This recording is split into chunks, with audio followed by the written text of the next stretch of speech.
Hey guys, tonight we're marching with the armies of the ancient world. But we're not going to the front lines of a glorious, chaotic battle.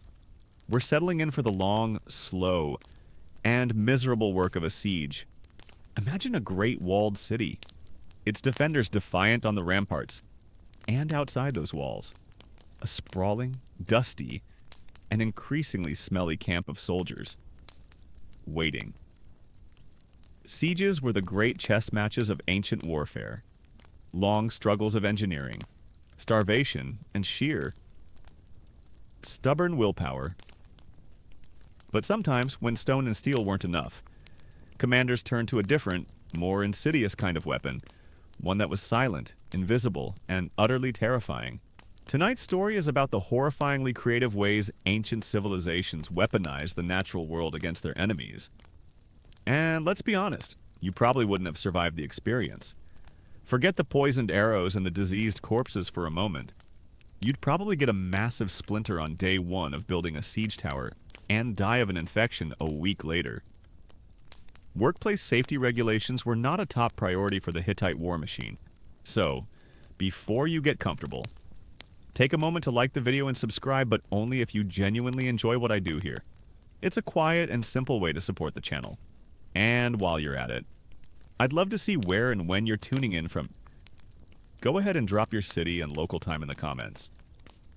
It's always a little fascinating to see our community of history lovers spread across the globe. Now, dim the lights. Maybe turn on a fan for that soft background hum. And let's ease into tonight's journey together.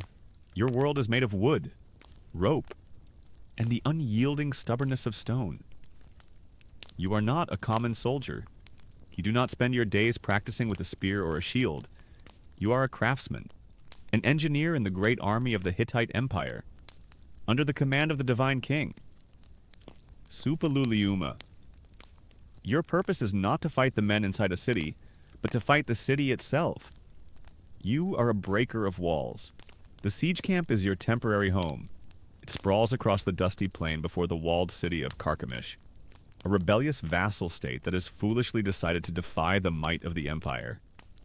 The camp is a chaotic, sprawling city of its own, a temporary metropolis of leather tents, horse lines, and smoky cook fires. It smells of unwashed men, of livestock, and of the latrine pits that have been dug. With insufficient foresight, a little too close to the water supply, your days are spent not in drills, but in the workshop. A large, open-air space filled with the beautiful, clean scent of freshly cut timber and the rhythmic sound of hammers and saws. You are a master of the art of siegecraft, a body of knowledge passed down from engineer to engineer. Your work is a kind of brutal, applied physics. It is a clean and honorable science. Your first project is the battering ram. You and your team of carpenters select a massive tree trunk. A great oak, straight and strong. You spend days stripping it of its bark, shaping its end to receive its head. This is where your people's great secret comes into play. The Hittites are masters of a new dark metal, a metal harder and stronger than the bronze of your enemies. Iron. You supervise the blacksmiths as they forge a massive, brutally simple iron head for the ram, shaped like the head of a charging bull. It is a thing of terrible, beautiful power. While the smiths work, your carpenters build the housing for the ram. It is a long, sturdy shed on 6 heavy wooden wheels. The roof is a steep pitch, designed to deflect rocks and arrows, and it is covered with fresh, wet animal hides. These hides, taken from the oxen slaughtered to feed the army, are a crucial defense. They will sizzle and steam, but they will not catch fire when the defenders on the walls drop torches or pots of flaming pitch onto you. It is a primitive, but effective, sprinkler system when both parts are complete. The great iron head is fitted to the oak trunk, and the whole thing is suspended by thick ropes from the rafters of the wheeled shed. It can now be swung back and forth by a team of 10 men, its momentum building until it strikes the city wall with a soul-shattering crunch. Your job is to create a percussion instrument whose only purpose is to find the single.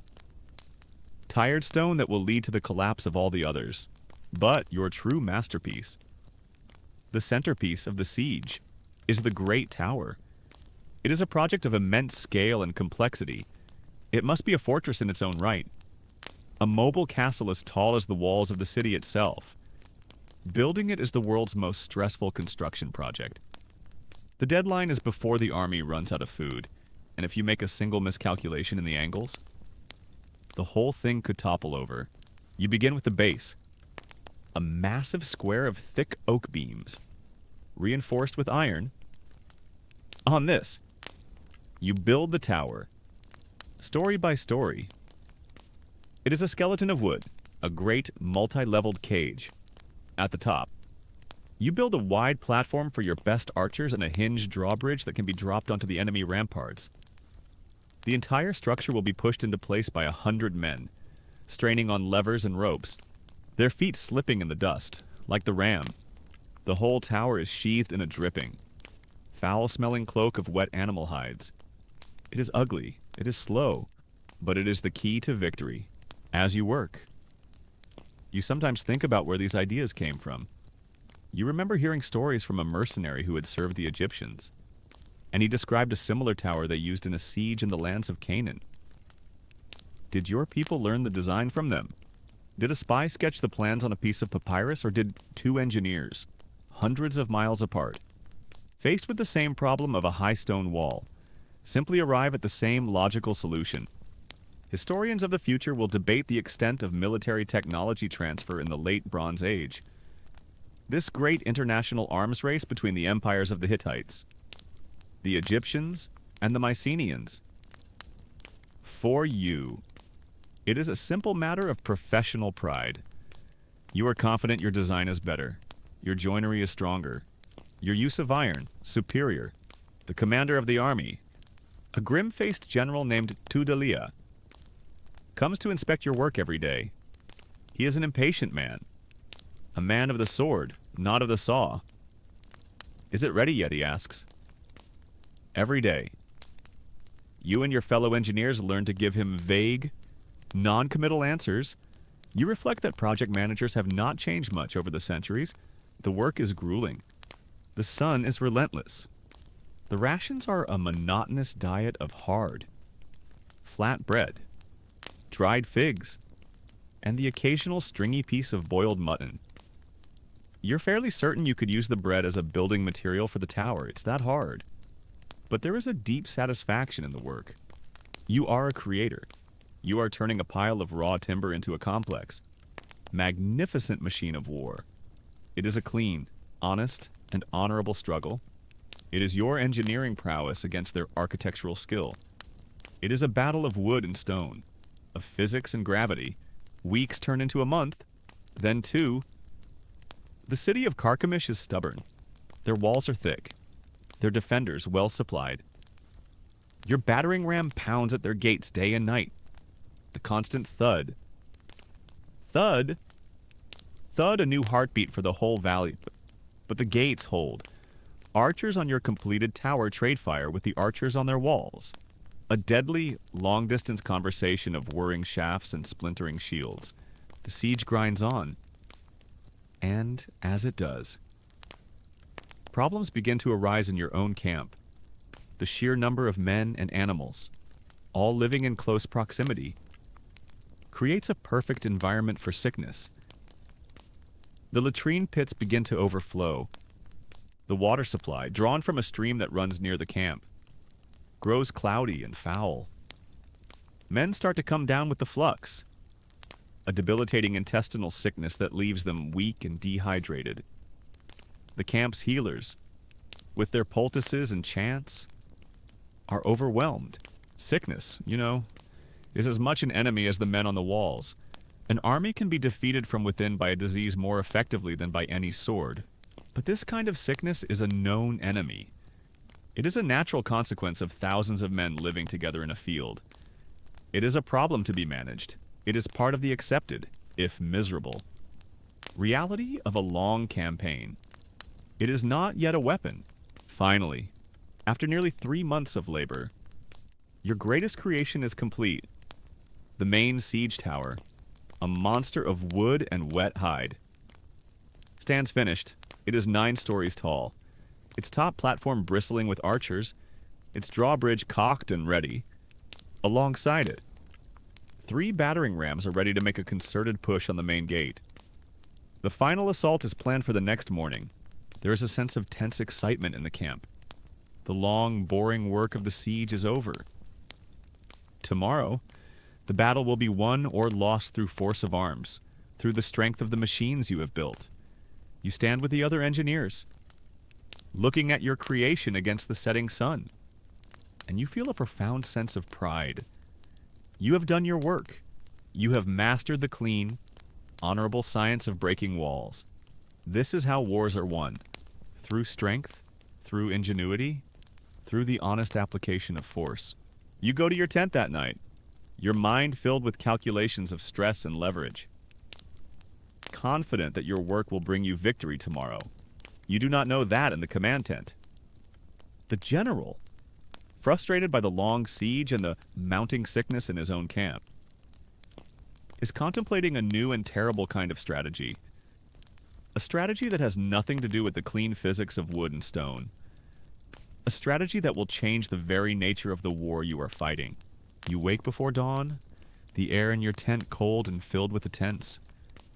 Electric energy.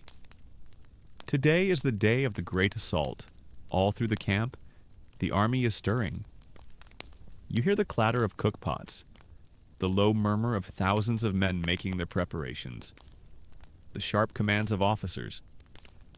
You and your fellow engineers make your final inspections of the great tower and the battering rams, your heart swelling with a craftsman's pride and a soldier's anxiety.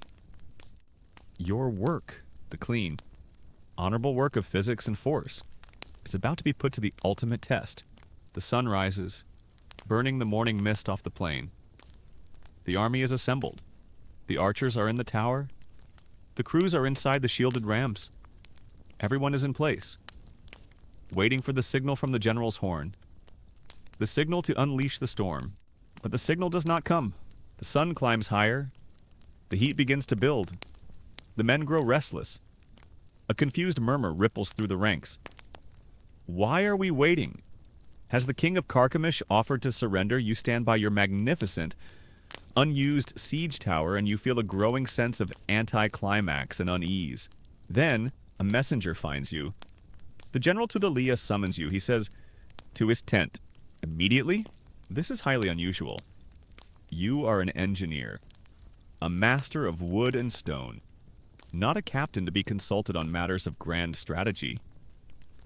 You make your way to the command tent in the center of the camp, a large pavilion of dyed linen, guarded by 2 of the general's personal guards, their tall spears and bronze helmets glinting in the sun. You enter the tent. The air inside is hot and smells of leather and old wine. The general is there, along with his top commanders, all gathered around a large wooden table on which a crude map of the city and its surroundings has been drawn in charcoal. They look up as you enter, their faces grim and frustrated. You are the master of the tower, Tudalia asks, his voice a low growl. You nod. You have spent more time studying these walls than any man in this army. Tell me about their water. The question catches you by surprise. Their water. My lord, yes, their water, he says impatiently. They have been under siege for 3 months. They must have a well, a spring. They cannot be relying solely on rainwater. You think for a moment. Picturing the city's defenses. They have wells within the main city, my lord, but their largest source of fresh water, the one that feeds their main cisterns, is the spring of Azu. It lies just outside the eastern wall.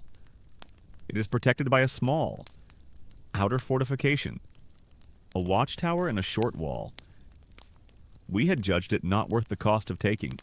The general looks at his captains, a slow, predatory smile spreading across his face.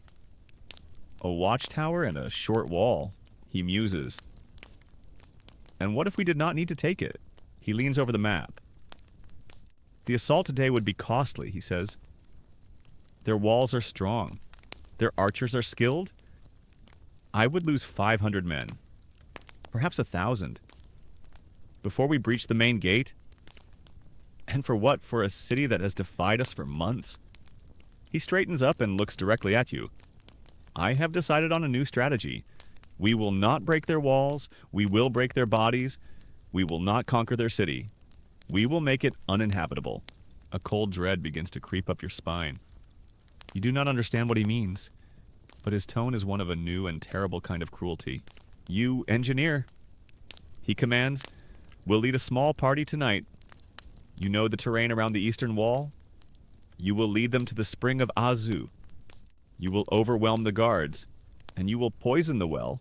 Poison the well. The words hang in the hot air of the tent. This is not war as you know it. This is not the honorable clash of armies or the scientific application of siegecraft. This is something else. Something unclean. Your trade is the destruction of stone fortifications. He is asking you to participate in the destruction of human bodies. To use a weapon that makes no distinction between a soldier on the wall and a child in its mother's arms. You think of the unspoken rules of warfare, the lines that even bitter enemies rarely cross. This feels like one of those lines. This is a tactic that feels dishonorable, cowardly. Historians of the future will debate whether ancient armies had a concept of war crimes. If there were shared codes of conduct even between enemies, they will find evidence that there were. The ancient Greeks, for example, had oaths among their city-states forbidding the poisoning of wells in wars against each other. What you are feeling now is the ancient, innate understanding that some weapons are too foul to be used. But you are a soldier in the Hittite army. The general's command is the king's command, and the king's command is the will of the gods. To refuse is treason. To refuse is death. It will be done, my lord, you say, your voice a dry whisper. That night, you lead a party of 20 men, hand-picked for their ruthlessness, out of the camp. You move silently through the darkness. Ghosts in the night. But you are not carrying scaling ladders or extra arrows. You are carrying the instruments of your new, foul task. Several of the men are hauling the heavy, stinking carcasses of sheep that have died from the flux. The dysentery that has been sweeping through your own camp. Others carry large, sealed leather bags. You know what is in them. It is filth from your own army's latrine pits. Still others carry bundles of a local plant with dark, shiny berries. A plant that the camp's healers have told you is a violent poison if ingested. It is called nightshade. This is the arsenal of ancient biological and chemical warfare. Not a vial of carefully engineered poison, but a crude, brutal cocktail of disease, decay, and natural toxins. Your small team reaches the outer fortification that protects the well. The assault is swift and silent. The 10 guards in the watchtower are dispatched with quiet efficiency, their throats cut before they can raise an alarm. The way is clear. The spring of Azu is a beautiful place. It is a deep, clear pool of water, bubbling up from the earth at the base of a small cliff, surrounded by ferns, by the moonlight. You can see to the bottom. It is the lifeblood of the city, and you are here to poison it, under your direction. The men begin their horrific work. They heave the diseased sheep carcasses over the low wall and into the pool. They land with a sickening splash, their rotting bodies floating for a moment before sinking into the clear water. Then come the leather bags. They are unsealed in their contents. The collected filth of your own army are dumped into the spring. The clear water turns cloudy, murky, and foul. Finally, the bundles of nightshade are thrown in, their dark berries floating on the surface like evil. Black eyes? The work is done in less than an hour. The beautiful, life-giving spring has been turned into a stinking, septic pool of disease and poison. You look at what you have done, and you feel a profound sense of self-loathing. You have not acted as a soldier, you have acted as a pestilence. You return to the Hittite camp before dawn. Your mission a success. The grand assault is officially called off. The great siege tower, your masterpiece, stands silent and unused. The army is ordered to simply hold its position, to wait. It is an unnerving, anticlimactic feeling. The camp is quiet. The soldiers, who had been ready for a great battle, are now confused. They wait. You wait. You all wait for the poison to do its work. After 3 days, you begin to see the first signs. The number of arrows fired from the city walls decreases dramatically. The defiant shouts and curses that the defenders used to hurl at you cease. A new kind of quiet settles over the city. It is not the quiet of defiance. It is the quiet of a place that is in agony. After a week, the silence is almost absolute.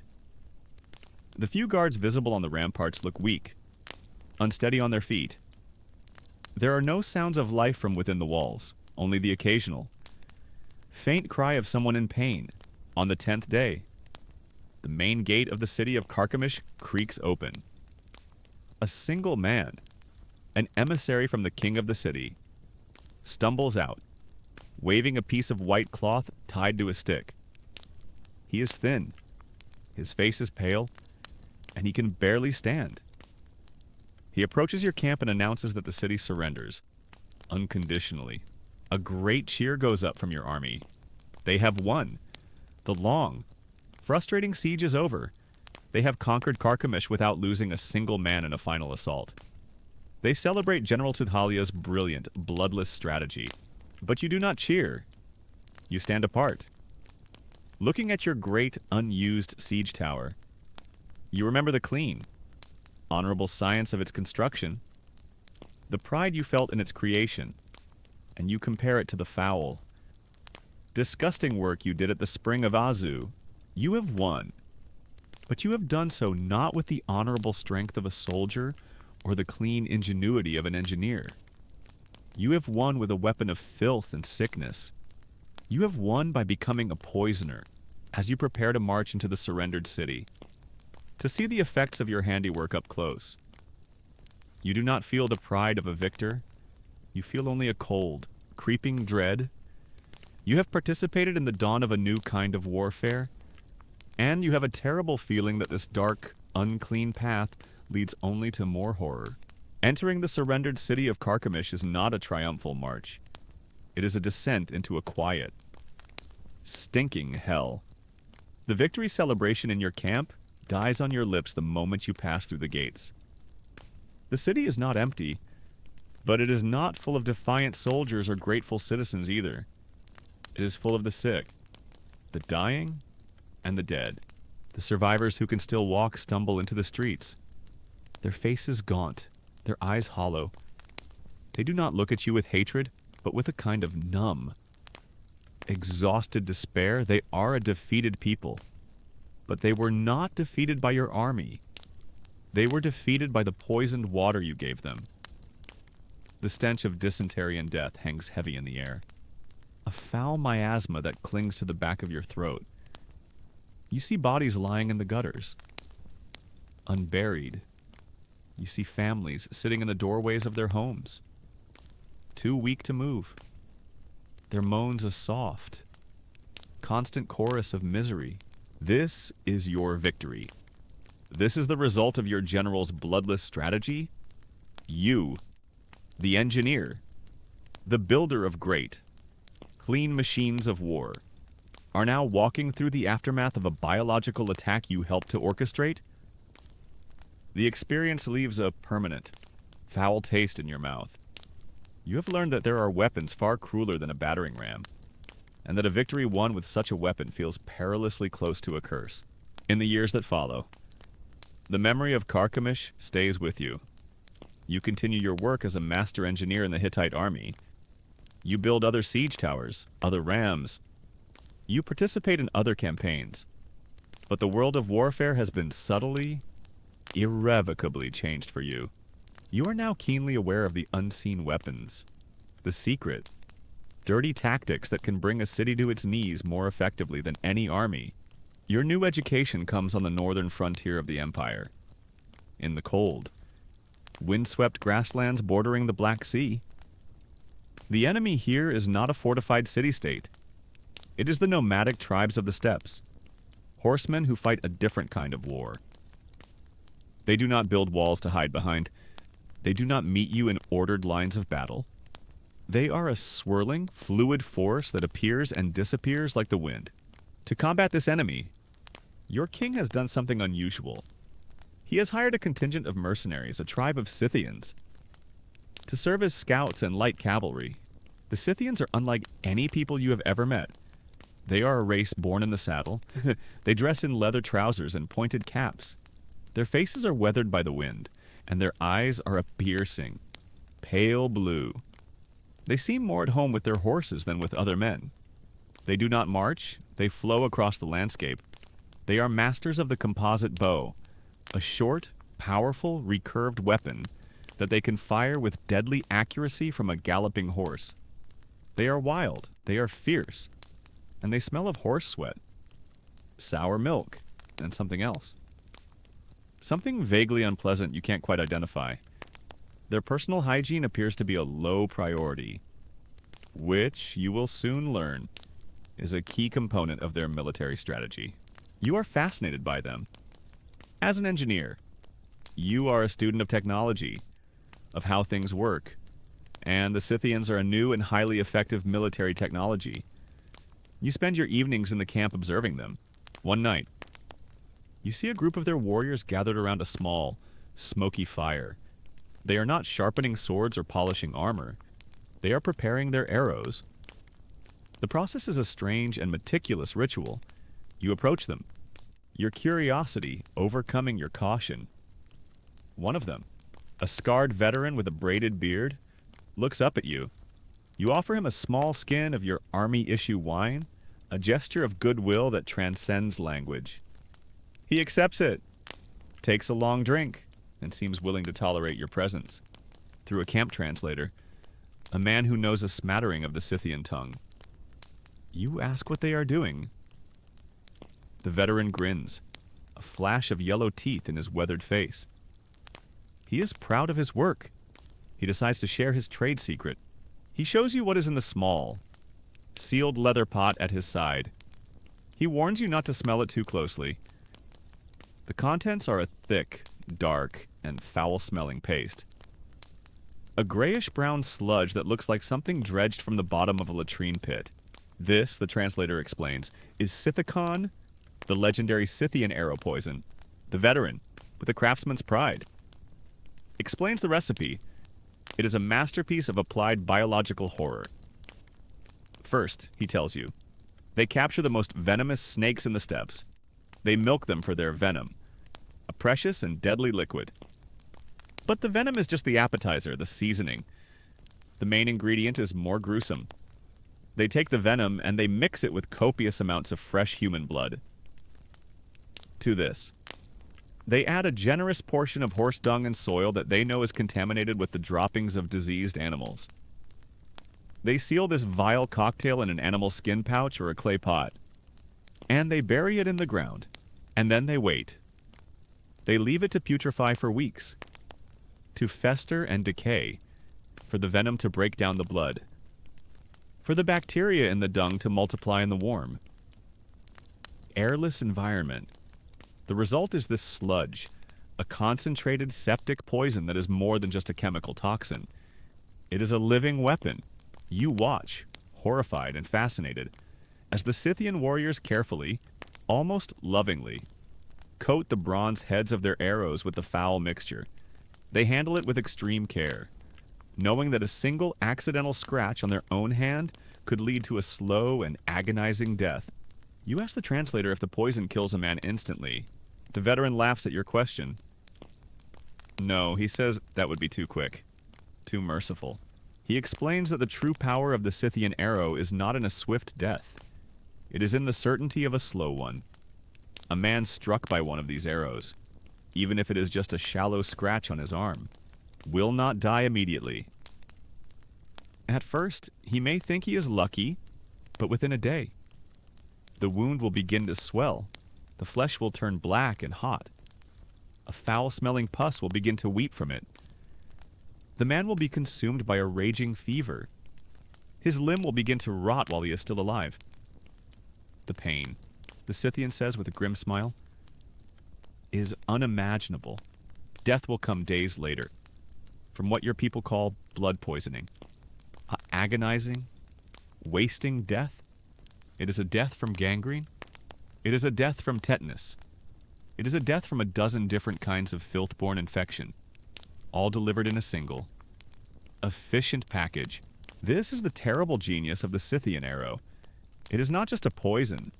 It is a septic cocktail. Future historians will debate whether the snake venom or the bacteriological infection was the more effective killing agent, but for the soldier on the receiving end. The distinction is purely academic. The fear of such a weapon is a devastating psychological blow. To see a man struck by one of these arrows is to know that you are watching a dead man walk. A few days later, you see them in action. A skirmish breaks out with a rival tribe on the edge of your army's patrol zone. The Hittite heavy infantry forms its solid shield wall, a slow and ponderous formation. But the Scythians are a whirlwind of motion. They charge forward on their horses, wheeling and firing their bows, refusing to engage in close combat. You watch from a safe distance as one of the enemy warriors. A big man with a painted shield is struck in the shoulder by a Scythian arrow.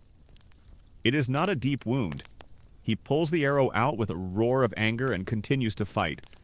But you see the Scythian who fired the shot simply smile and turn his horse away. He does not need to fire again. His work is done. You watch the wounded warrior retreat with his comrades, and you know that you have just seen him receive his death sentence. You have witnessed a weapon that kills not with the clean, immediate violence of a sword thrust, but with a delayed and inevitable corruption from within. That night, back in the relative safety of the main camp, you return to your own workshop. You look at the clean tools of your trade, the saws, the adzes, the hammers. You look at the plans you have been sketching for a new, more efficient type of battering ram. It all seems so straightforward, so clean. Your work is about force, about leverage, about the predictable, honorable physics of stress and fracture. You think of the poisoned well at Carchemish. You think of the festering, putrefied poison on the Scythian arrowheads. A new and terrible world of military science is opening up to you. You are beginning to understand that the art of war is not just about breaking down the walls of a city. It is also about breaking down the bodies of the men inside. It is about using the natural processes of decay, of sickness, of filth, as weapons. You have learned a new and darker art than the art of building siege engines. And you have a terrible, sinking feeling that the things you have learned will not be wasted. The world is changing, and warfare is changing with it. It is becoming a dirtier, more miserable business. And you are right in the middle of it.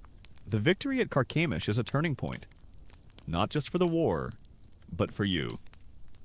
You are no longer a simple builder of things. You have been initiated into a darker school of military science.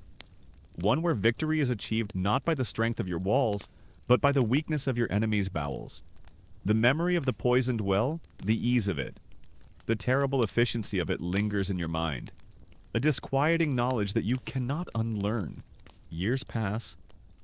You rise through the ranks of the Hittite army's engineering corps. Your reputation is one of quiet competence and ruthless efficiency.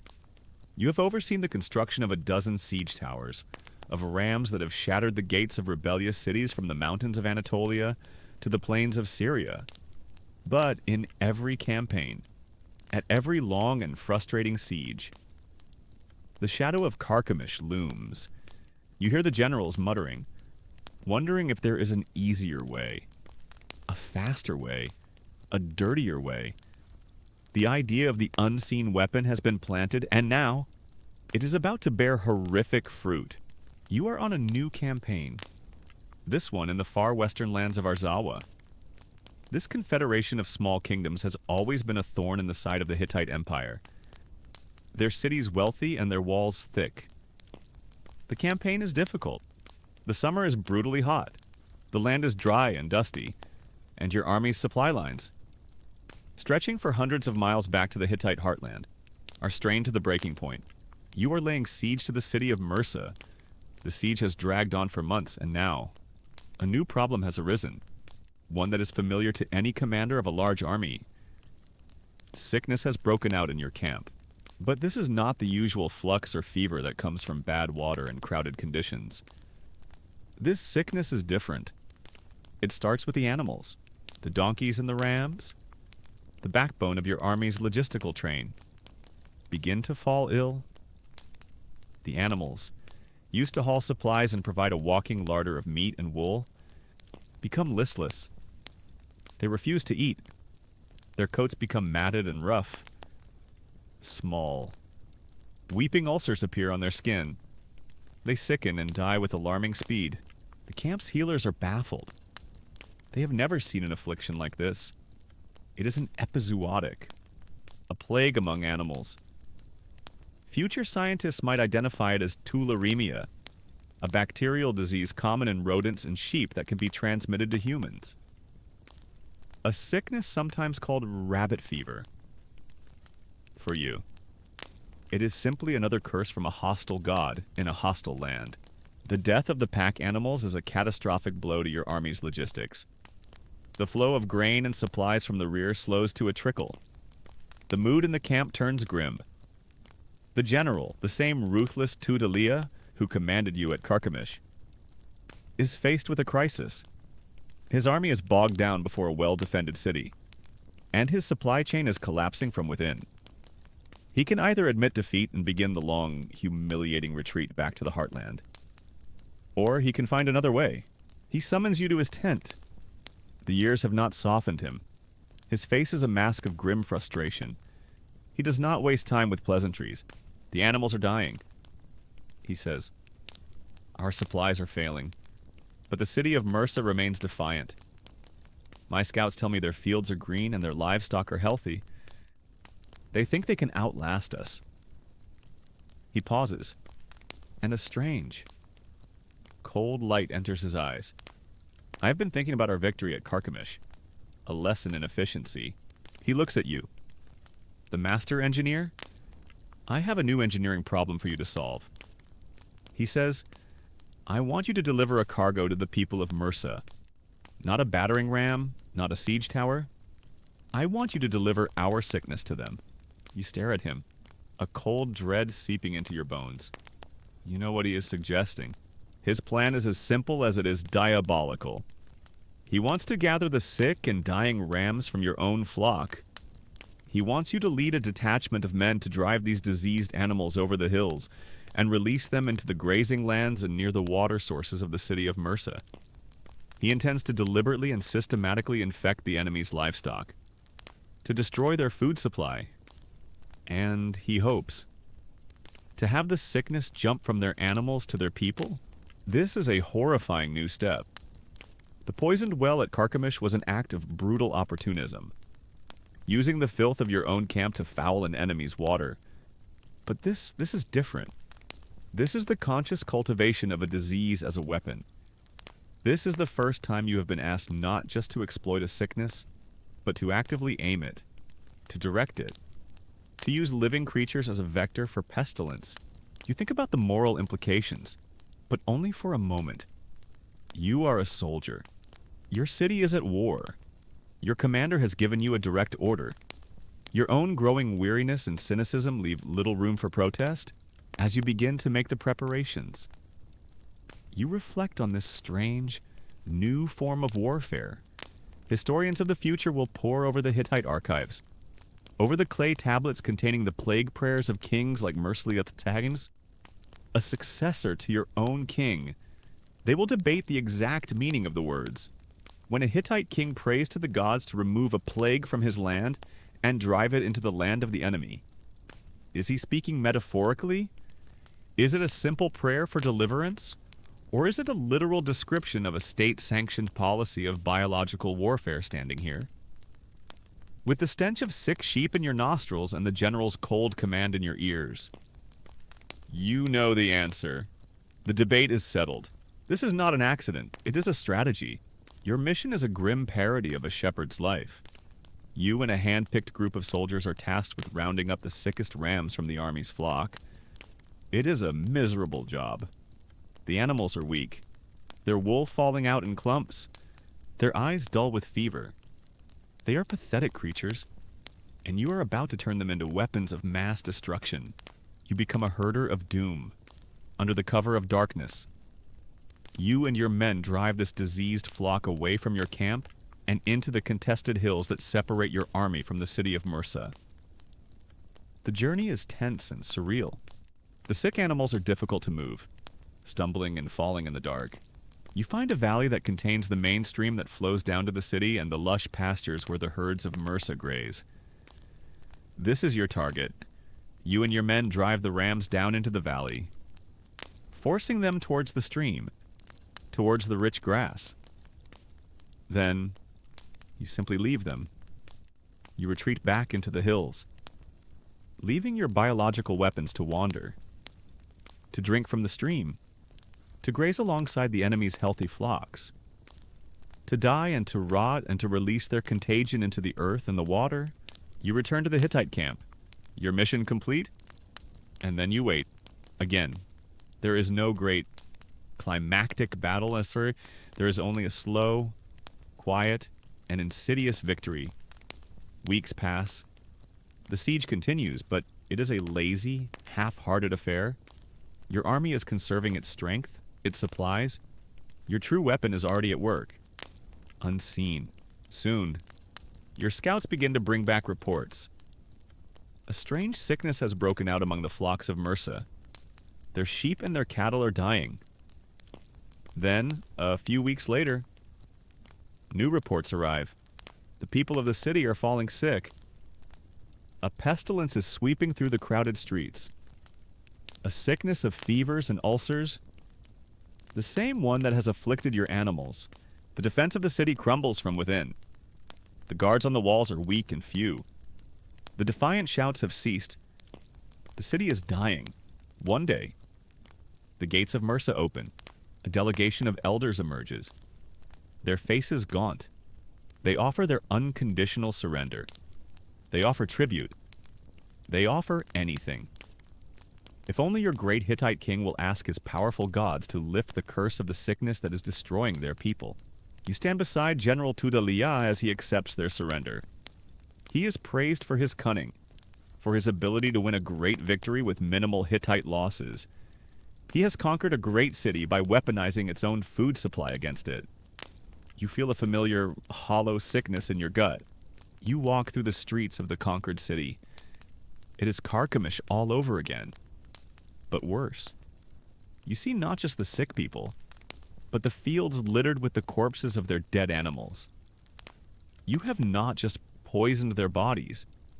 You have poisoned their very land, their source of life. You have become terrifyingly good at this new kind of war.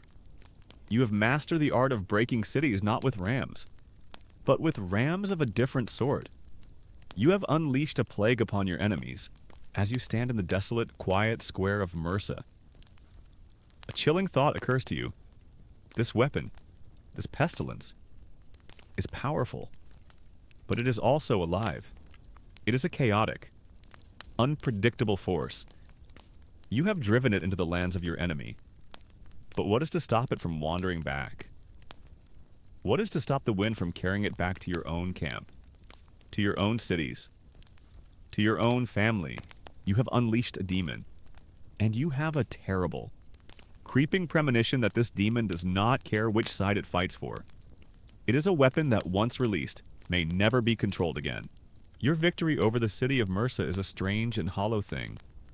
The Hittite army occupies the town and the surrounding lands, but it is like becoming the king of a graveyard. The fields are littered with the corpses of dead livestock. The streets are stalked by a persistent, sickly, sweet smell. And the people who have survived look at you not with the fearful respect due to a conqueror, but with the dead, empty eyes of those who have lost everything. There is no glory in this conquest, only a shared and spreading misery. Your chilling premonition, the fear that the pestilence you unleashed would not respect battle lines, proves to be terrifyingly accurate. The demon, once let out of its bottle, does not care who it serves. It begins, as it did with the Arzawans, with the animals. A few of the donkeys in your own supply train, the ones that were kept separate from the main flock, begin to show the signs, the listlessness, the ulcers. The army's commanders dismiss it at first. The animals must have drunk from a downstream source. They say it is a contained, manageable problem. But then, a soldier in one of the outlying patrols falls ill. A man who had helped to clear the dead livestock from a field. He develops a raging fever. Small. Dark ulcers appear on his hands and arms. He dies in 2 agonizing days. Then another soldier falls sick, and another, and another. The sickness has jumped the fence. It has found a new, larger, and more concentrated herd to feast upon your own proud, victorious Hittite army. The weapon has turned on its masters. What follows is a slow, grinding, and utterly humiliating collapse. The great, disciplined army that had brought the kingdoms of Arzawa to their knees is now brought to its own knees by an enemy it cannot see. An enemy it delivered to this land itself, the siege camp. Once a place of order and military might, transforms into a sprawling, disorganized pest house. This is a common, brutal historical fact of ancient warfare. The greatest killer of soldiers was never the sword or the spear. It was disease. The camp fevers, dysentery, typhus, influenza, and a dozen other sicknesses born of filth and crowding have historically killed far more soldiers than any enemy army. You are now living through a textbook example. An army is a temporary, poorly sanitated, and incredibly crowded city. It is the perfect environment for an epidemic. The discipline that is the bedrock of your army evaporates. Men who are shivering with fever cannot stand guard duty. Men who are weak with the flux cannot participate in drills. The morning formations become smaller and smaller. The camp grows quiet. The usual sounds of training and industry replaced by the sound of coughing, of men moaning in their tents, of the constant, irritating buzz of flies. The army's healers are helpless. They are trying to fight a wildfire with spoons. They brew their herbal teas. They make their foul-smelling poultices. But the sickness laughs at their efforts. Their primary tool becomes the shovel, as they are forced to oversee the digging of new burial pits for your own soldiers.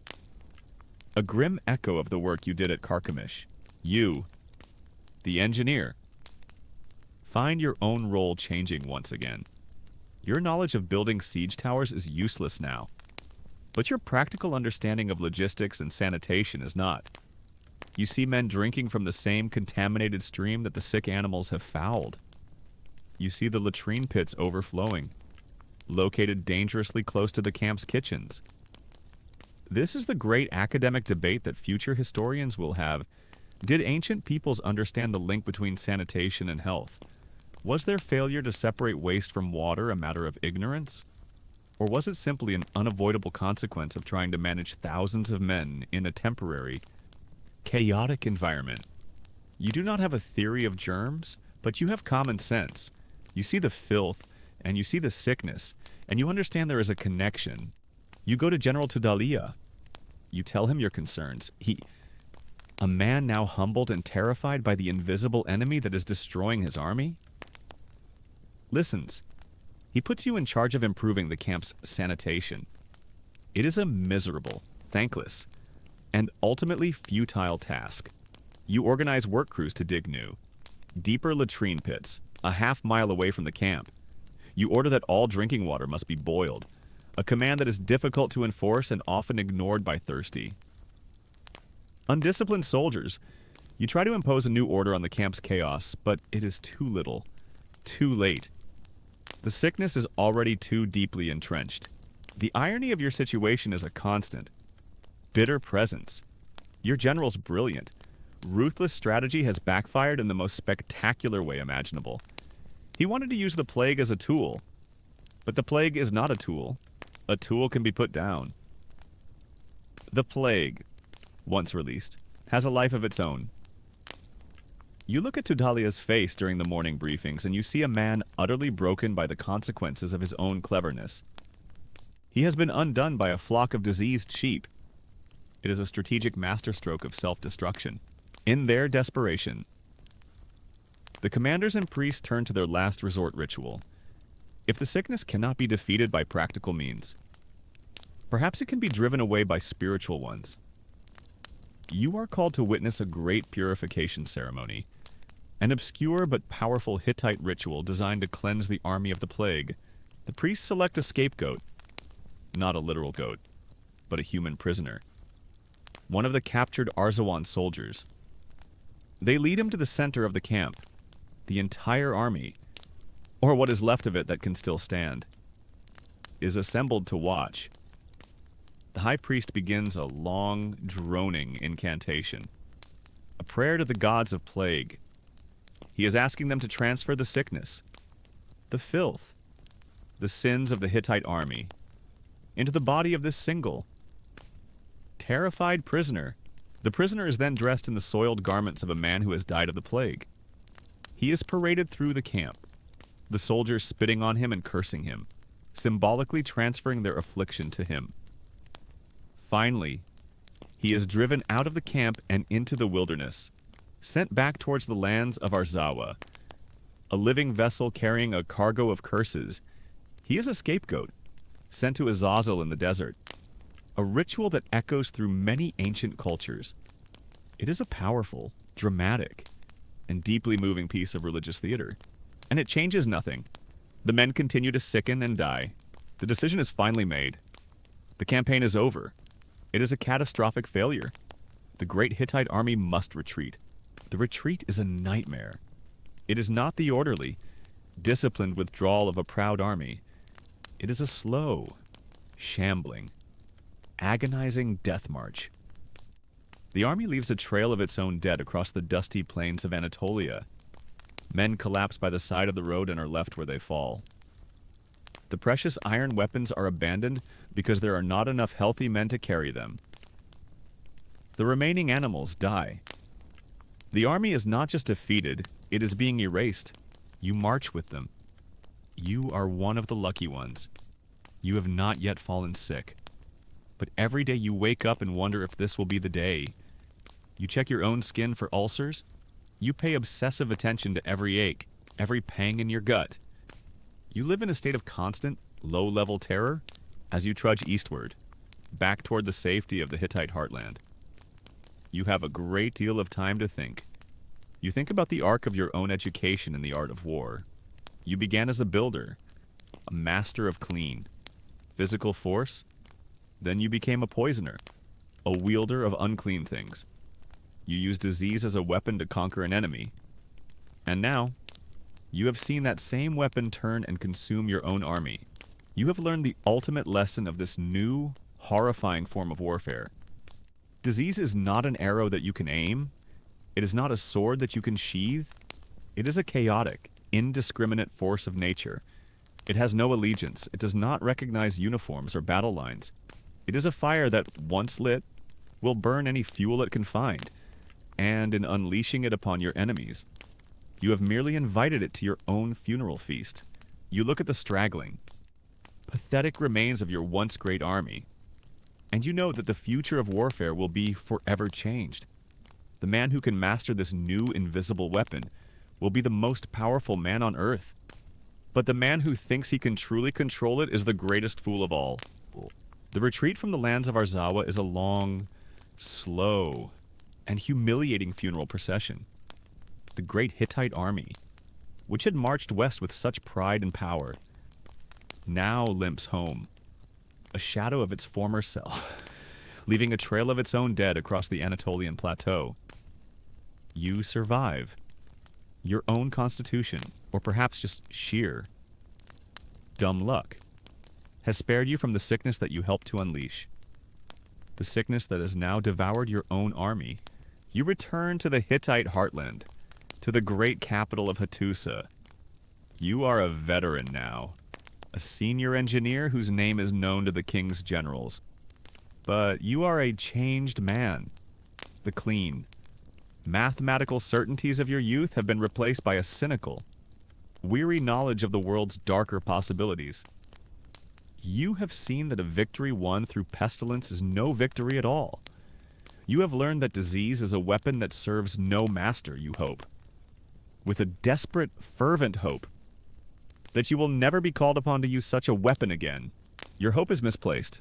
Years later, you are called to a new siege. It is the most difficult and important campaign of your career. The enemy is the great city of Tumana, a strategic fortress on the Empire's northern border. A city that has rebelled and now threatens the stability of the entire region. Tumana is immensely strong. Its walls are the thickest you have ever seen.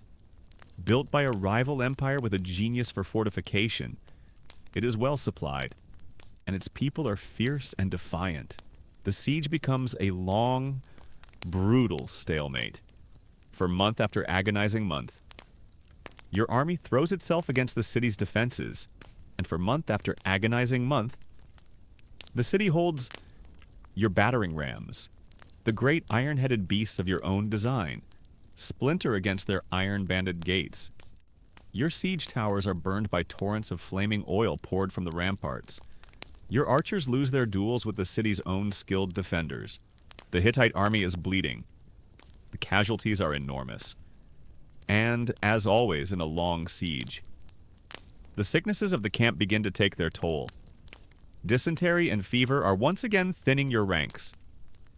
The general in command, a new, younger man named Tarhunta, a man with a reputation for ruthless ambition, is growing desperate.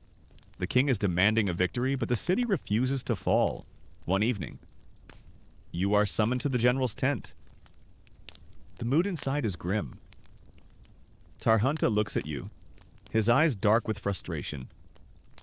He has heard the stories of your past campaigns. He knows of your reputation as an engineer who understands more than just wood and stone. Your machines have failed. Engineer, he says. His voice a low growl. The city is too strong. We cannot break their walls. He pauses, letting the weight of his failure hang in the air. But perhaps. He continues, a new cold glint in his eye. We do not need to break their walls. Perhaps we only need to break their will. He points out of the tent, towards the smoke rising from the sick tents and the burial details. We have an abundance of one thing in this camp. He says, the dead, our own soldiers, dying of this miserable camp fever. He looks at your great catapults, the massive siege engines you have constructed, designed to hurl half-ton stones at the city. You are a master of trajectories. Engineer, of weights and measures, I have a new kind of ammunition for you to work with. And in that moment, you know what he is going to say. The final, unthinkable line is about to be crossed. He orders you to cease the bombardment of stone. He orders you to begin a new kind of bombardment. He wants you to launch the plague-ridden corpses of your own fallen soldiers over the walls and into the city.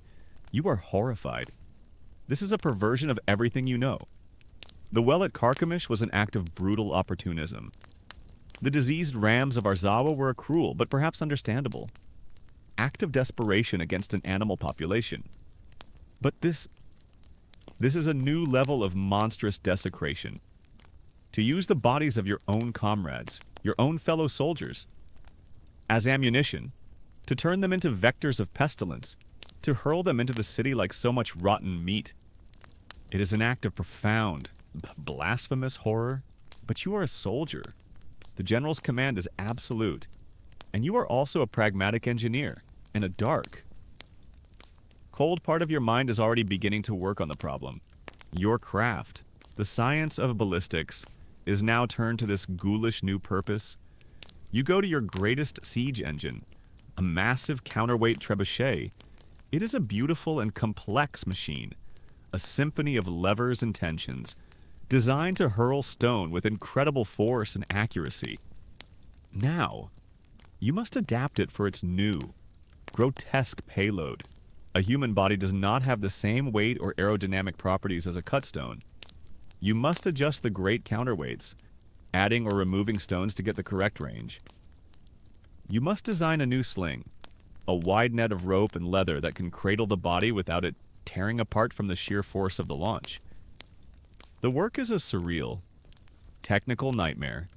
You spend your day making precise calculations. Your mind focused on the physics of the problem, doing everything you can to avoid thinking about the true nature of the payload you are designing for. It's a fascinating engineering challenge, and you hate yourself for the part of you that is intrigued by it. The next morning, the new bombardment begins. The general has ordered it to be a public spectacle, to cow your own army into submission, and to strike terror into the hearts of the enemy watching from the walls. A work crew brings the first body from the sick tents. It is a young soldier from the infantry, a boy you saw just last week, laughing with his friends. Now he is a thing, his body rigid in death. Your crew, their faces pale and set, their mouths wrapped in cloths, places the body into the new sling of the trebuchet. They handle it with a strange, clinical detachment. They are no longer handling a comrade. They are loading a machine. You supervise the final adjustments to the counterweight. You check the tension on the throwing arm. Everything is ready. You look at the general. He gives a sharp, single nod. The command is given. The trigger mechanism is released. The great counterweight, tons of stone, drops with a gut-wrenching thud. The massive wooden throwing arm whips upward with incredible speed. There is a sound like a grate. Wet snap. And the body of the young soldier is flung high into the air. It sails in a long, high, horribly graceful parabola against the morning sky. It is a silent, obscene messenger. You, and every man in your army, and every man on the city walls. Watch its flight.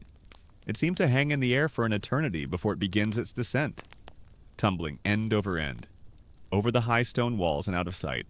You do not hear it land, but you can imagine the sound, and you can imagine the horror of the people inside the city, as the body of a dead enemy soldier falls from the sky into their street, into their courtyard, perhaps into their marketplace. A profound, shocked silence falls over your own army. The cheering and the battle cries are gone. There is only a sense of deep, collective shame and horror. This is not war, this is something else. You stand there, your job done, and you grapple with the military logic of what you have just done. Is the goal truly to start an epidemic within the city walls? Can a single corpse, or even a dozen, do that? Or is the real weapon the psychological terror? The act of turning the enemy's own city into a graveyard, of forcing them to live among the rotting dead of their foes. It is a way to break not their walls, but their minds, to shatter their morale with a relentless bombardment of death and decay. Future historians will debate the true effectiveness of this tactic for centuries. They will write about the Mongol siege of the Genoese city of Kaffa, nearly 3,000 years in your future. The most famous example of this kind of warfare, they will argue whether the plague that the Mongols catapulted into that city was the same plague that the fleeing Genoese merchants then carried back to Europe. Sparking the Black Death, they will debate whether it was a militarily effective act of germ warfare, or simply a masterful, if horrifying, act of psychological warfare. You, standing by your monstrous funeral catapult, are at the very beginning of that long and terrible debate. The bombardment continues. Day after day, it becomes the new, grim routine of the siege. Each morning, the dead cart makes its rounds through your own sick camp. But instead of taking the bodies to the burial pits, it brings them to you. It brings them to your machines. You have a steady supply of ammunition. Your beautiful siege engines, the pride of your craft, have become instruments of desecration. You, the engineer, have become the high priest of a religion of filth and death. The city of Tumana does not respond. Their archers do not fire. Their gates remain closed. A new, more profound silence falls over the city. It is the silence of a people who are trapped in a nightmare, watching as death literally rains down from the heavens. They are no longer fighting an army. They are besieged by a morbid, flying graveyard, After 2 weeks of this relentless, ghoulish bombardment, a white flag appears on the city walls. The gates open. A single emissary walks out. The city of Tumana, the great unconquerable fortress, surrenders. You have won. Your general is a hero. He has conquered the unconquerable city. He has broken their will. That evening, you stand on the conquered battlements, looking down into the city you have just helped to defeat. You do not see a population celebrating their deliverance from a long siege. You see a people haunted, their faces stamped with a new kind of terror. The air is thick with the smell of sickness and decay. You look back at your own camp, at the great, silent shapes of your catapults against the sunset.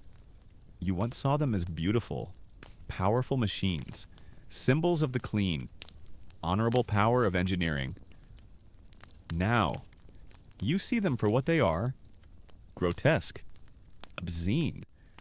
They are no longer siege engines. They are weapons of mass defilement. You have reached what must be the absolute pinnacle, the absolute nadir of your profession. You have perfected the art of weaponizing your own dead. And as you stand there, a victor on the walls of a broken city, you feel no pride. You feel only a cold, hollow, and infinite emptiness. The surrender of Tumana is not met with the roar of triumph you have grown accustomed to. A strange, uneasy quiet settles over the Hittite camp. The soldiers look at each other, their faces a mixture of relief and a kind of superstitious dread. You have won, but you have won by means of a dark and terrible magic. There is no honor in this victory, and everyone knows it. As a master engineer and a key architect of this new, horrific strategy, you are part of the command contingent that first enters the city, the great gates, which your rams could not splinter. Now swing open for you, groaning on their huge bronze hinges. The smell hits you first. It is a smell you remember from your own army's sick tents, but magnified 100 times. It is the close, foul, sickly sweet stench of rampant, unchecked disease. It is the smell of a city that is rotting from the inside out. The streets are silent. Not empty, but silent. People are lying in the doorways of their homes, too weak to move. Others lean against walls, their faces gaunt, their eyes glassy with fever. From the open windows of the houses, you hear the low, constant sound of moaning, a sound that will become the backdrop to your every waking moment in this conquered city. You see the evidence of your bombardment. In the center of a small market square, a human body lies grotesquely splayed where it has fallen from the sky. The ground around it littered with shattered pottery from the stalls it destroyed. The sight is so obscene, so profoundly wrong, that you have to look away. This is not the clean rubble of a broken wall. It is the rubble of a broken taboo. The people of Tumana who are still able to walk look at you as you pass. Their eyes hold no defiance. They hold no fear of you as a soldier. They look at you with a kind of horrified awe, as if you are not a man, but a demon who commands the very forces of pestilence. You are not their conqueror. You are their curse. General Terhunta, a man flushed with the success of his brutal tactic, now faces a new and unexpected problem. He has conquered a city, but what he has conquered is a pest house. It is a useless prize. He cannot garrison his healthy troops here. The risk of them catching the disease is too great. He cannot plunder its wealth. Its storerooms and houses are filled with the sick and dying. His great victory has won him nothing but a large, contaminated, and deeply miserable piece of real estate. He is like a man who has successfully wrestled a prize bull to the ground, only to realize it is dying of a fatal, contagious madness. The first task of your victorious army is not to celebrate or to loot. It is to become the world's largest and most reluctant burial detail. The social structure of Tumana has completely collapsed. There is no one left with the authority or the strength to bury the dead. Bodies are being left in the houses where they fall, or dragged into the streets. You with your grim, newfound expertise in such matters, are tasked with organizing the disposal of the bodies. It is the pit at Carchemish. It is the retreat from Arzawa all over again. But on a citywide scale, your soldiers, who were trained to fight with swords and spears, are now given shovels and carts. They are ordered to go from house to house to collect the dead, their faces wrapped in cloths, their movements full of a terrified reluctance. The victory celebration they had dreamed of has become a nightmare of sanitation. As you oversee this horrific work, you begin to understand the true, devastating effectiveness of the weapon you have unleashed. It is not just that it kills people. It is that it completely destroys the enemy's ability to function as a society. It shatters their morale. It breaks their command structure. It turns every neighbor into a potential source of death. It makes them so consumed with the horror within their own walls that they no longer have the will or the capacity to fight the enemy outside. You have not conquered their army. You have conquered their civilization in a desperate attempt to make the city habitable for his occupying force. General Terhunta orders a great cleansing, he believes, as is the common wisdom of your time, that the plague is carried on the foul air, the miasma, that rises from the sick and the dead. To defeat the plague, you must defeat the smell. You, the engineer, are put in charge of this great fumigation. You organize your men into teams. They move through the city, house by house, street by street, carrying great braziers of burning coals. Into these braziers, they throw sulfur, pitch, and bundles of aromatic herbs like juniper and rosemary. The city is filled with a thick, acrid, eye-watering smoke. It is a chemical attack on an unseen enemy. The stench of disease is replaced by the sharp, clean smell of burning sulfur and the pungent scent of herbs. It does nothing to kill the bacteria that is truly causing the sickness, but it is a dramatic, visible, and scientific-seeming action. It makes the men feel like they are fighting back. It is another form of ritual, another piece of theater in the face of an incomprehensible horror. The city doesn't get healthier, but for a few days, it smells like a giant, angry barbecue. But the disease is not in the air alone. It is in the water. It is in the fleas that live on the rats in the city's granaries. It is on the bodies of the sick.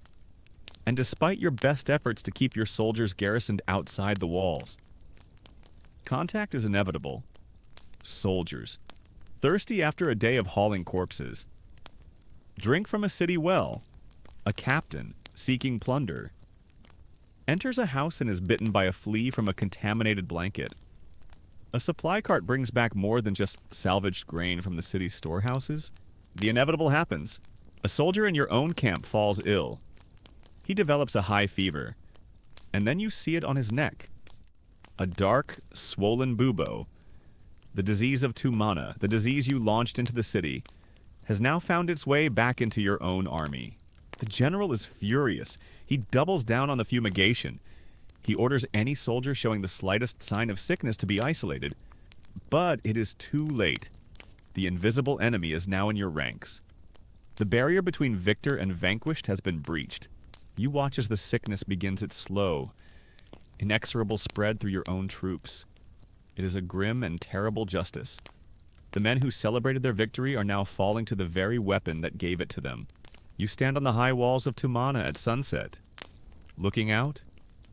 On one side, inside the city, you see the smoke rising from the funeral pyres of the last citizens of Tumana. On the other side, outside the walls, you see the smoke rising from the new funeral pyres of your own Hittite soldiers.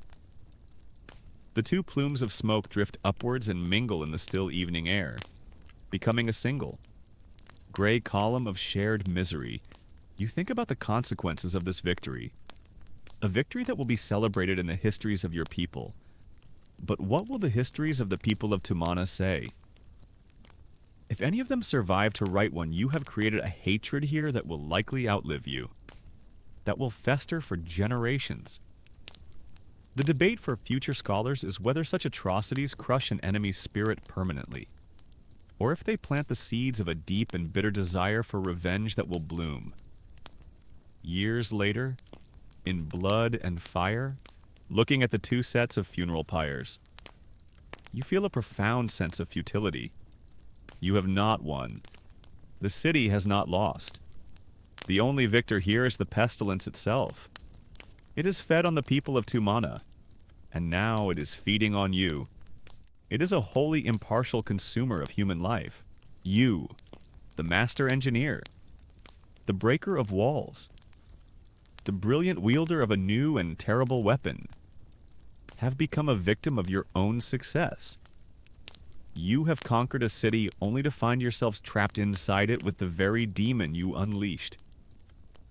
The line between the besieger and the besieged has vanished. You are all just prisoners of the plague now. The retreat from Tumana is a mirror image of the disastrous flight from Arzawa. But this time it is colored with a profound and terrible irony, the sickness that harries your steps. That fells your comrades on the road is not some random act of a foreign god. It is a sickness of your own making. A weapon that is turned back to devour the hand that wielded it. The conquering Hittite army, the pride of the empire, is now a shambling procession of the sick and the dying, defeated not by an enemy army, but by the lingering echo of its own atrocity. You march with them, a ghost among ghosts. You are still, by some miracle, healthy. The sickness does not touch you.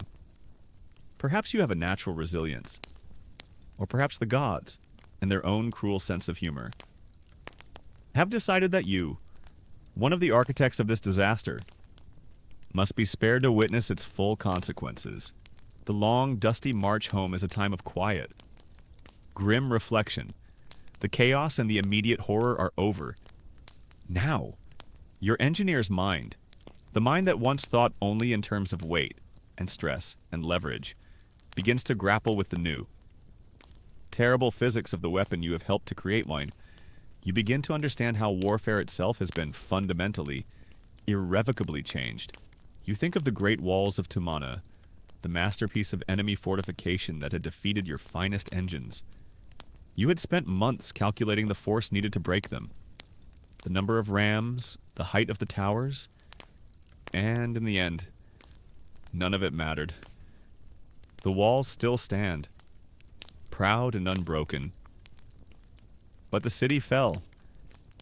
It fell because the men on those walls were too sick to hold a spear, too weak to draw a bowstring. You realize that the strongest fortress in the world is useless if the bodies of its defenders have been turned into prisons of pain and fever.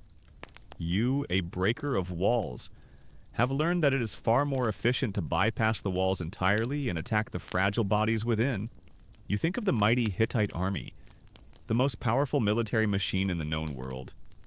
You have seen it brought to its knees by a flock of sick sheep. You have seen it decimated by a disease that it cultivated and deployed itself.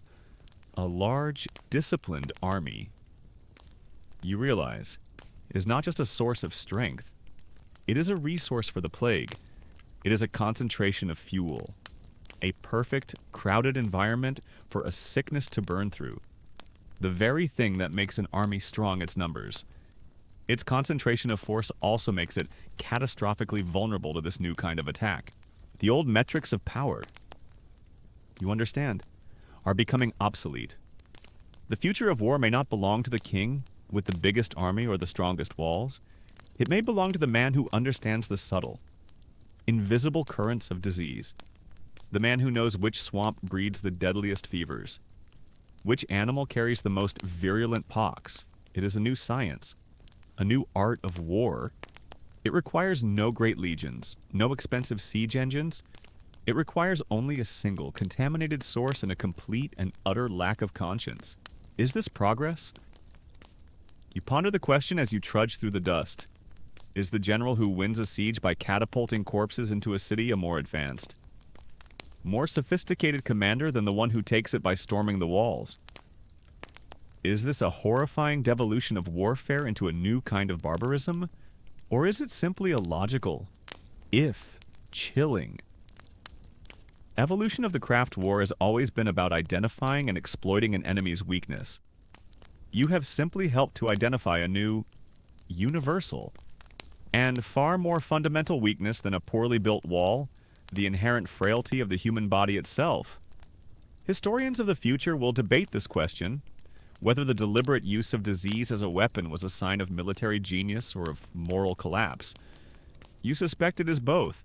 During the long retreat, you see this new knowledge, this new fear, taking root among the common soldiers. Sickness is no longer seen as a random misfortune. It is seen as a weapon that can be carried, that can cling to objects. You see soldiers fearfully burning the cloak of a comrade who has just died, believing the sickness lingers in the threads. You see them refuse to drink from a cup that a sick man has used. This gives you another terrible. Engineers thought. You realize you don't even need to launch a whole body. What if you took the blankets, the very straw from the pallets of the plague dead, and launched that over the walls? Could a single contaminated piece of cloth start an epidemic? The horrifying possibilities of this new science are sickeningly endless. You are beginning to think not like an engineer, but like a demon. You think back on all the campaigns you have been a part of, and everyone. Sickness was the silent partner, the unplanned disaster, the great random variable that could ruin any general's perfect plan. But now, that has changed. At Carchemish, and at Tumana. Your commanders did not wait for sickness to happen. They invited it into the command tent. They gave it a seat at the table. They promoted it from a hazard of war to a tool of war. This is the great and terrible shift you have personally witnessed. Your army's new motto, you think with a humor as black as a plague sore, should be the Hittite Empire. We may not always win the battle, but we will make sure that absolutely everyone involved gets horribly, horribly sick. You finally arrive back in the Hittite heartland. What is left of the army parades through the gates of the capital. Hattusa. It is not a victory parade. It is a procession of ghosts. The people watch in stunned silence. They see their husbands, sons, and brothers, not as conquering heroes, but as haggard, walking skeletons. The war against Arzawa is declared a great success. The rebellious cities have been subdued. But you know the truth. You have seen the price. You return to your small home. You take out the clean. Honest tools of your old trade. The chisel, the saw, the measuring rope, the slate for drawing your designs. You look at them, and they seem like the tools of an innocent. From a different lifetime, you think of the other, invisible tools you now possess. The knowledge of how to turn a spring into a sewer, the knowledge of how to weaponize a dying animal, the knowledge of the precise counterweight needed to send a human body flying through the air. You are one of the few men in the world who now possesses this terrible expertise. You are a master of a science you never wanted to learn. You sit in the quiet of your room, the sounds of the living city outside your window, and you feel a profound sense of dread. You fear the day when the king or his generals will call upon you again, when they will ask you to practice your new, dark art. You have seen the future of warfare, and it is silent, invisible, and unimaginably miserable. Many years pass. The campaigns of your youth and middle age become stories you tell, memories that soften and blur with time. You are an old man now, your back bent, your hands gnarled from a lifetime of work. You have retired from the service of the king. The army has no more use for an old engineer whose joints ache with the memory of every cold, damp siege camp. You have settled in the great Hittite port city of Ura, on the shores of the Mediterranean Sea.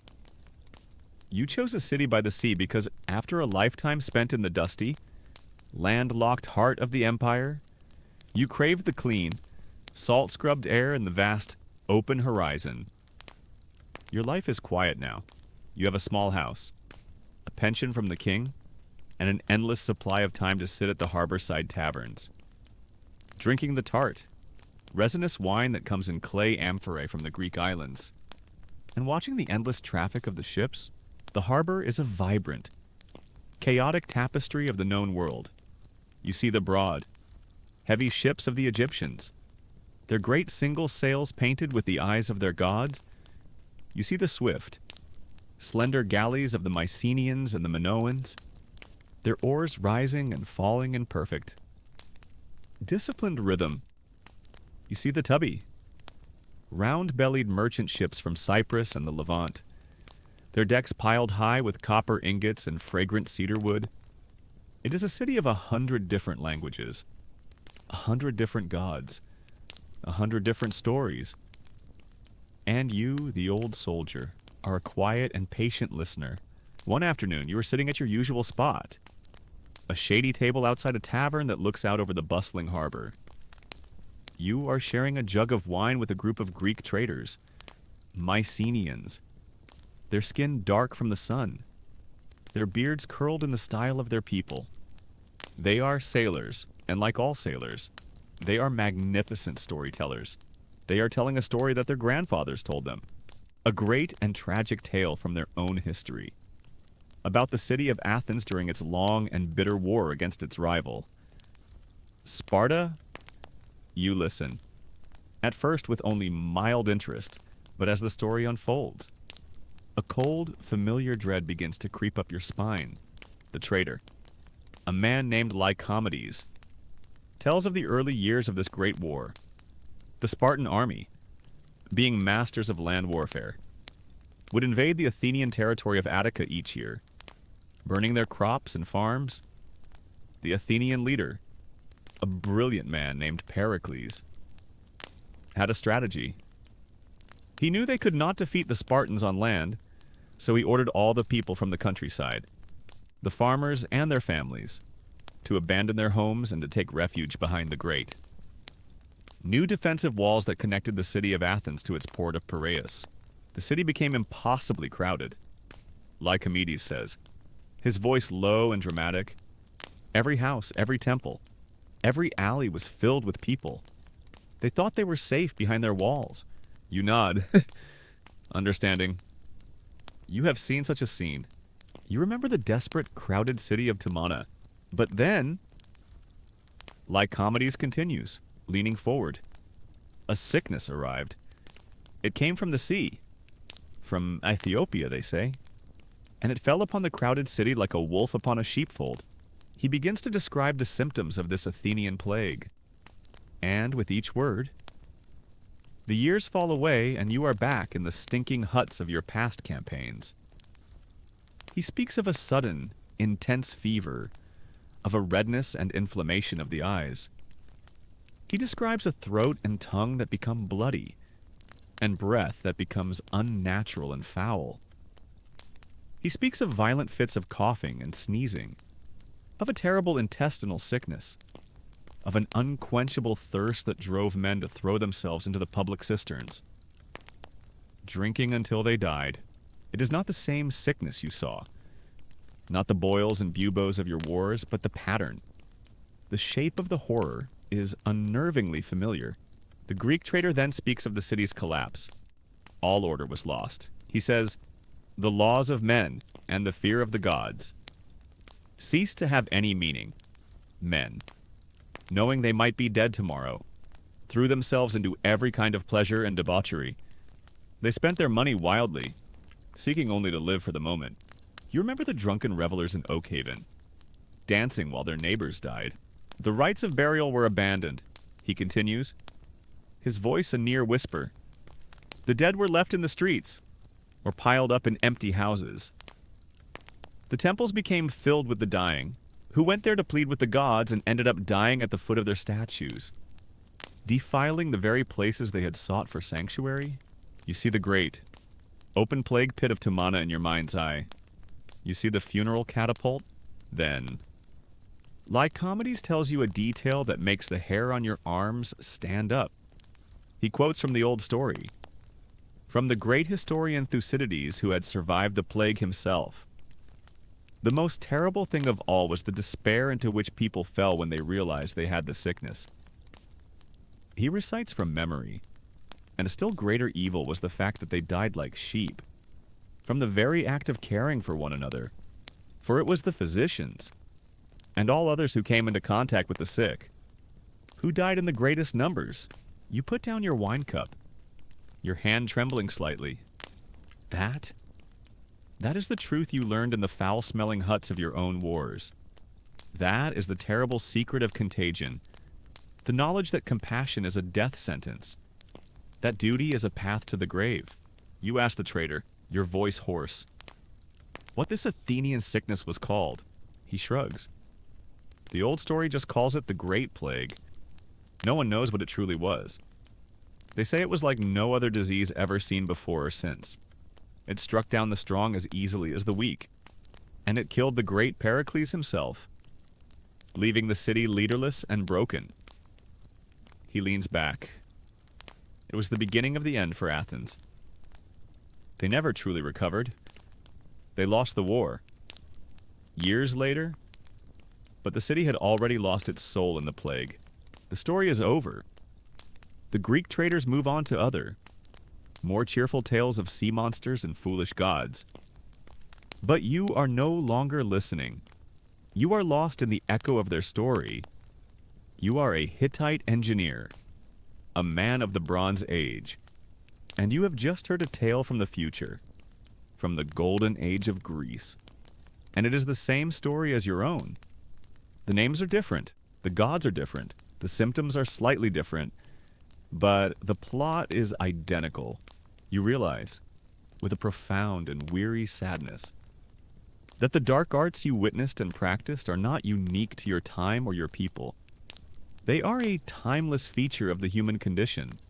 The strategy of crowding a population behind walls and letting nature do the work is as old as walls themselves. The use of pestilence, whether by the deliberate act of a general or the accidental consequence of a siege, is a recurring nightmare in the history of warfare. The Greek trader talked of a war between Athens and Sparta. You fought in a war between the Hittites and Arzawa, but the real war, the eternal war, is between humanity and the tiny, invisible, and merciless things that live in our blood and in our water and in our filth. And in that war, a city wall is no defense at all. You finish your wine, the resinous taste sharp on your tongue. You look out at the sea, at the great expanse of water that connects your world to the world of the Greeks and the Egyptians.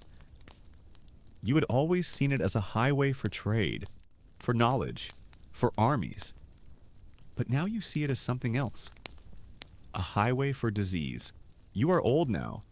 Your hands no longer have the strength to design a siege engine. Your legs no longer have the speed to outrun a rumor. All you have left is your memory.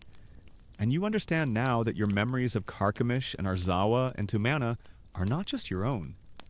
They are part of a larger, older, and far more miserable story.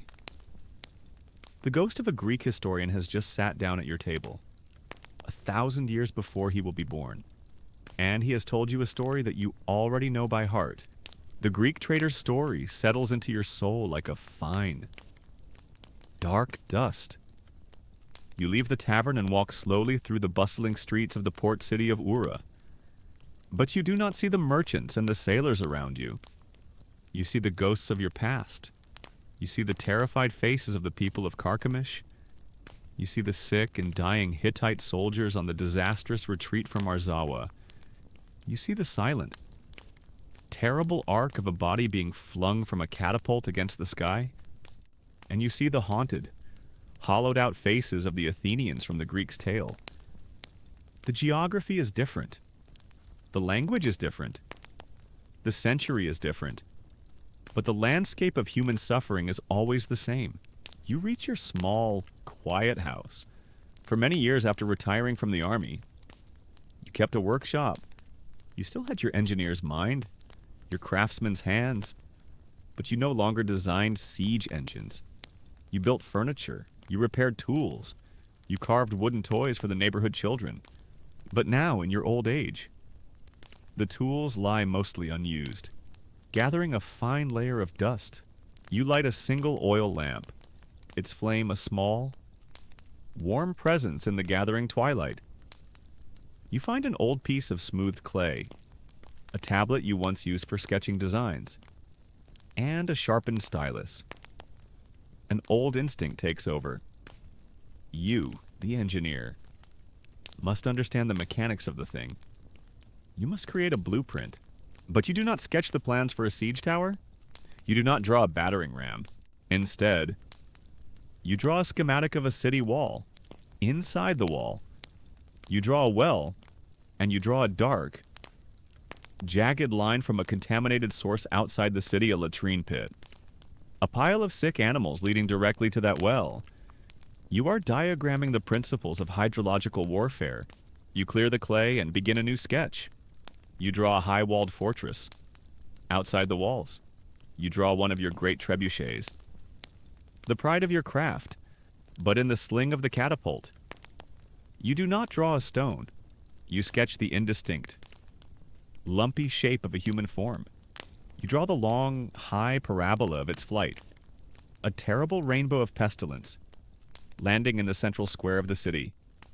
You are drafting the blueprints of desecration. You look at these crude drawings, and the central, terrible truth of your entire life's work becomes clear. You have spent your life as a master of siegecraft, a man who prided himself on the clean, honorable science of breaking down stone walls, but all your greatest, most decisive victories were won not by the machines you built, but by the invisible things you unleashed. A siege tower is a magnificent creation.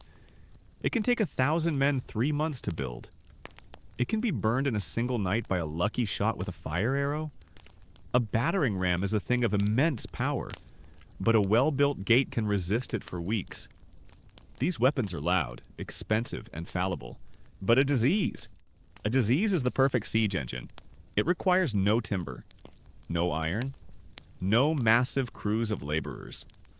Its ammunition is the enemy themselves.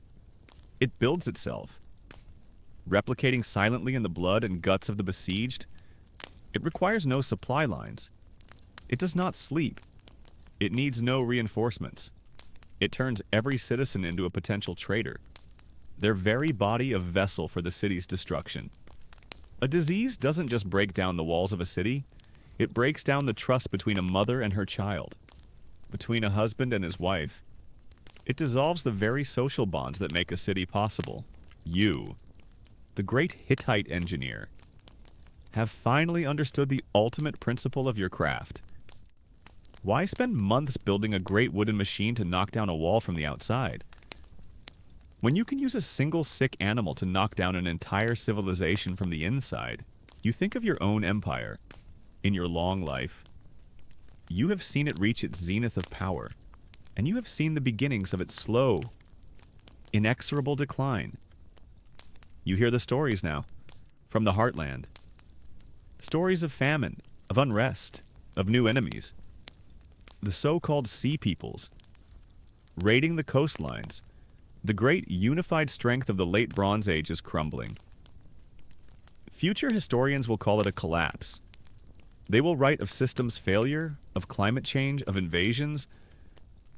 But you wonder how much of it began in your own time. How much of the empire's strength was secretly, silently sapped by the great plagues that swept through the armies and the villages? Plagues that were sometimes, as you know all too well, deliberately deployed as an act of war. You wonder if you, in your service to the king, helped to plant the seeds of your own civilization's demise. You remember an old, strange, and terrible Hittite ritual, one reserved for only the most dire of circumstances. When the omens from the gods were all bad, it was the ritual of the substitute king. A prisoner or a commoner would be chosen. He would be dressed in the king's own robes, seated on a throne, and treated for a short time as the king. The belief was that the man would become a vessel, a magnet for the divine anger and the bad fortune intended for the real king. Then, after a few days, the substitute would be ritually sacrificed. his death believed to carry the disaster away with him. You realize now that this is what you were doing all along. At Carchemish, at Arzawa, at Tumana. You were not fighting a war. You were performing a dark ritual. You were trying to find a substitute for your own army's suffering. You were trying to take the sickness that plagued your own camp and place it upon the shoulders of your enemy. You were trying to make them the scapegoat for a disaster that, in the end, consumed you both. You look at your old, gnarled hands. The hands that built so much. The hands that have caused so much death. The same mind that could calculate the perfect angle for a siege ramp could also calculate the most effective way to poison a city's water supply. The same hands that could design a magnificent tower could also load a human body onto a catapult. The capacity for creation and the capacity for destruction. You realize, come from the very same place. They are two sides of the same. Terrible coin of human ingenuity. The most powerful. The most effective. The most truly horrifying siege engine is not a machine of wood and stone. It is the human mind itself. You push the clay tablet away. You have no more use for blueprints. You are an old man, and your wars are over. You get up and walk to a small wooden chest in the corner of your room. You open it inside, among a few other mementos of your long life, is your first set of carving tools, the ones you used as a young apprentice engineer. They are small, and the wood of their handles is worn smooth from use. You pick up a small chisel. You find a leftover piece of soft, fragrant cedar wood. You sit down, the oil lamp casting a warm, gentle glow, and you begin to carve. You are not making a weapon. You are not making a tool of war. You are carving a small, simple toy, a horse. Perhaps a gift for the child of your neighbor. The small, repetitive, and creative act of shaping the wood is a kind of prayer, a kind of penance, a final, quiet act of building in a life that has seen too much breaking. You have been a soldier, an engineer, a poisoner, a desecrator. You have been an instrument of your empire's greatest triumphs and its darkest sins. But now, in the quiet of your room, by the light of a single lamp, you are just an old man, making something small, and simple, and beautiful, and you decide. As the sweet-smelling wood curls away from your blade, that this is the best, and perhaps the only, way to end a war. The old engineer's hands are steady as he works. The soft scraping of his blade against the cedar wood, a quiet, rhythmic sound in the lamplit room. The great, terrible machines of his past. The towers, the rams. The funeral catapults are all just ghosts now, fading into the long, deep twilight of his memory. His final act is not one of war, but one of peace. A small creation, a simple gift. Let the image of him, bent over his quiet work, be the final image of our story tonight.